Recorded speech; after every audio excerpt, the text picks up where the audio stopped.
Hey guys, welcome back, and for this video I'm going to show you how to hyperlink in Slack. So as you can see, I typed in something here. Hey, watch this YouTube video, and if you want to hyperlink a link on YouTube or any other website you want. So for this video I'm going to use YouTube.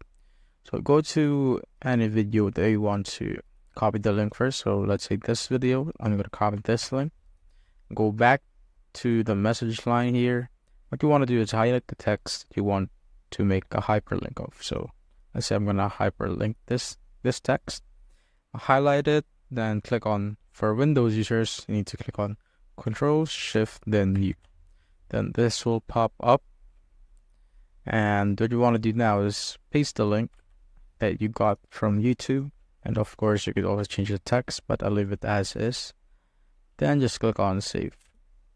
As you can see now, if they click on this, so there's an embed right here too. If you don't want that, you just remove link preview.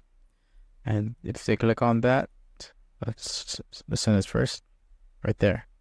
Click on that, it will redirect them to this YouTube video. That's it guys. If you have found this video helpful, simply leave a like below or subscribe because it helps reach more people. See you on the next one.